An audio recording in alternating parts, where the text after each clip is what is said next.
guys, welcome back. I'm Jenna. Behind me holds the space of my pantry, and this project has been long overdue. It has been a hot minute since I have spent any time in here organizing or cleaning, just getting rid of old stuff, putting any kind of organization back into it.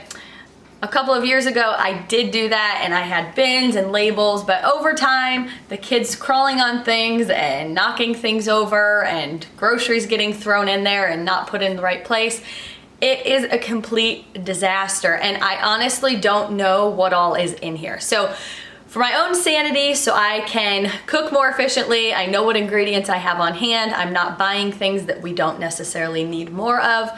I need to go through this and get rid of the old stuff and just put some organization to it so that when I open these doors, it's not overwhelming, but it aesthetically looks like I can be productive.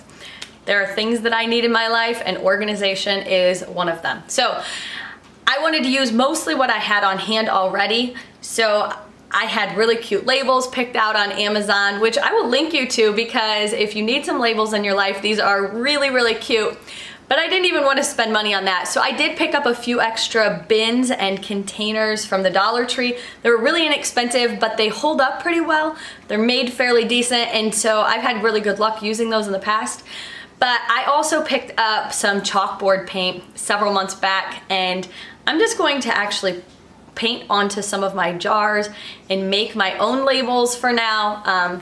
Mostly there was two different kinds and I couldn't decide which one I wanted, and I'm like, you know what, I'm gonna save myself the $15 and just make do with what I have. So behind these doors, this is actually kind of embarrassing, but I'm sure you all have a space like this in your house, so I will let it go.